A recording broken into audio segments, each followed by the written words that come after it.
Jaime Chincha y Mauricio Fernandini. Les agradecemos mucho su compañía en esta emisión especial, La vacuna en Perú. Acabemos con la COVID-19. Cada vez nos acercamos más a una hora tan esperada, 7:45. Llegan 300.000 dosis. Se estima que el próximo 14 de febrero 700.000 más y completamos el 1.000.000 de vacunas de Sinopharm. Le damos la bienvenida al doctor Eduard Mesones Holguín, médico epidemiólogo, miembro del Comité Nacional de Investigación Científica del Colegio Médico del Perú. Gracias, doctor Mesones Holguín, por estar con nosotros. Muy buenas tardes, Mauricio. Muy buenas tardes, Jaime. Gracias por la invitación. Si bien es cierto, el espíritu que nos acompaña es de esperanza, queremos aferrarnos también a la prudencia y a lo que el Estado no debe descuidar.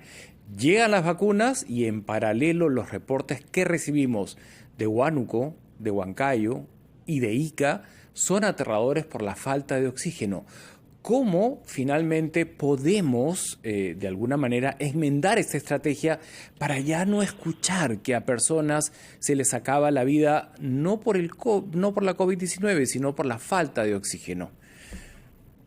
Sí, yo creo que lo primero que debemos remarcar es que las vacunas son una de las estrategias de prevención que hay. Pero esto no implica que tenemos que dejar de lado el resto de acciones que vamos a tener a nivel de prevención como comunidad. Y desde el gobierno, y hablo de gobierno no solamente a nivel central, sino también a nivel regional e incluso municipal, es que todavía debemos de trabajar sobre las respuestas del sistema de salud, porque los casos se están dando. Y un punto crítico aquí es el suministro de oxígeno. Y aquí pasa por un tema también del reforzamiento de los primeros niveles de atención, ¿no? En general, lo que está ocurriendo es que la oxigenoterapia se está dando, sobre todo a nivel hospitalario, pero ya la respuesta del hospital ha sido saturada. Entonces deberíamos tener un manejo inicial, temprano, en los primeros niveles de atención, que fue uno de los problemas grandes que tuvimos en la primera ola, ¿no? Que dejamos el primer nivel de tensión y todo pasó a ser hospitalario, ¿no? Entonces yo creo que reforzar los primeros niveles ya con oxigenoterapia va a ser crucial, ¿no? Ahora, ciertamente lo que hay que repetir en este ánimo jubiloso que no parece preceder a la llegada del avión de Air France con las vacunas es que estas son para el personal médico, es decir, hay fases de vacunación. Esto da inicio a la fase 1, luego viene la fase 2 y finalmente en la fase 3 es cuando la gente, ¿no? En general las familias, se van a poder vacunar. En esa disyuntiva o en esa larga espera, junto a las variantes brasileña y británica, confirmadas esta semana por la ministra de Salud, ¿qué debemos hacer los peruanos? Doctor Mesones Holguín. Sí, yo creo que lo primero que debemos de saber es que este proceso de vacunación es largo y que la competencia por las vacunas no solo es Perú, es todo el mundo. Entonces, yo creo que es importante remarcar que en el marco de estas nuevas variantes que existen, que han mostrado ser mucho más contagiosas que la variante original, lo que debemos hacer es extremar las medidas de prevención. O sea, las vacunas van a ayudar, pero estamos todavía en la primera fase, es más, en la primera parte de la primera fase, por así decirlo, porque son 150.000 personas realmente que van a tener el acceso a esta vacuna. Ahora, también parte del gobierno mencionar que cada vacuna tiene sus particularidades. No todas las vacunas tienen el mismo mecanismo de acción o la misma plataforma, ¿no? De hecho, la vacuna que está llegando es la vacuna de Sinopharm, que es una vacuna con virus inactivado y que fue hecho en cierto grupo de personas.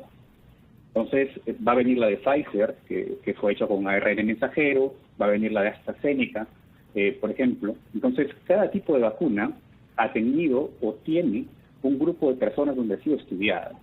Entonces, por ejemplo, ayer se hablaba mucho del tema de los pacientes con VIH y cáncer específicamente, pero por ejemplo la vacuna Sinopharm que fue desarrollada, hay dos vacunas, por cierto, la de Beijing y la de Wuhan, son las dos vacunas de Sinopharm. Las dos han sido probadas en Perú, pero estas han trabajado sobre un grupo específico de personas donde no se incluía, por ejemplo, a las personas que tenían VIH o tenían cáncer.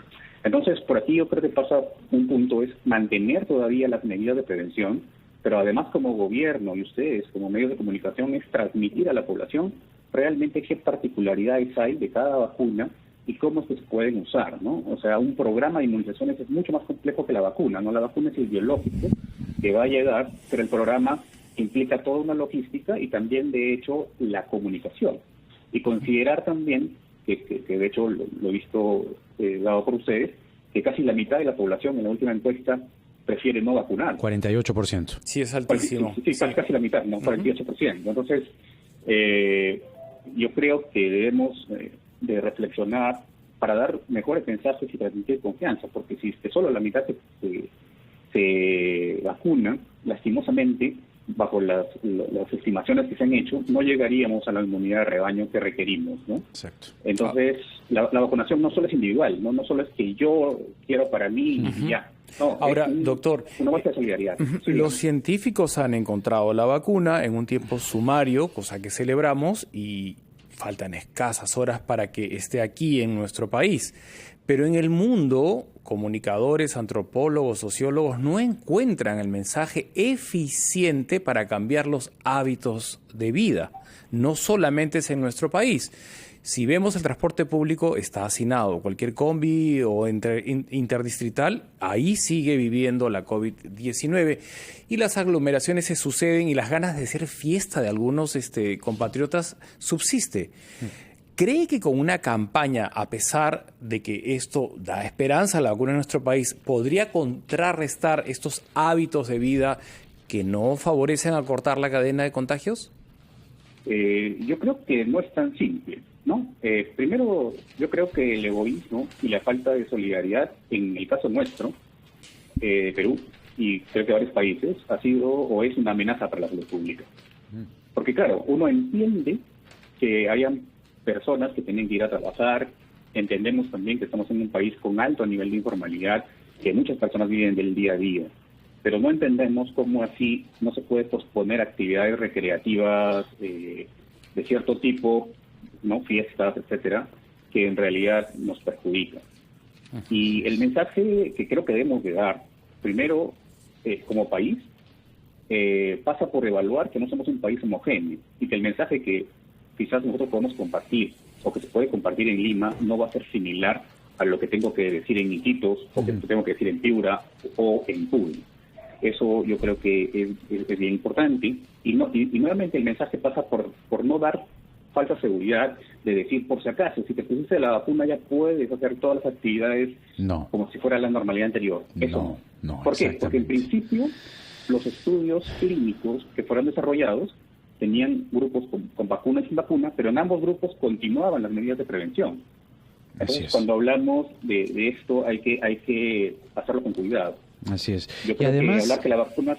Además, doctor Mesones Holguín, nosotros como país tenemos una larga historia de vacunas. Hoy el comercio tiene una interesantísima historia de enfermeras que han vacunado desde los años 60. ¿Se recuerdan vacunas, por ejemplo, en los años 60 contra un brote de poliomielitis?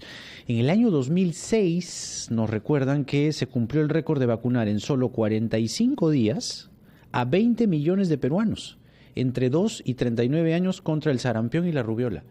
Sabemos vacunar, lo sabemos hacer.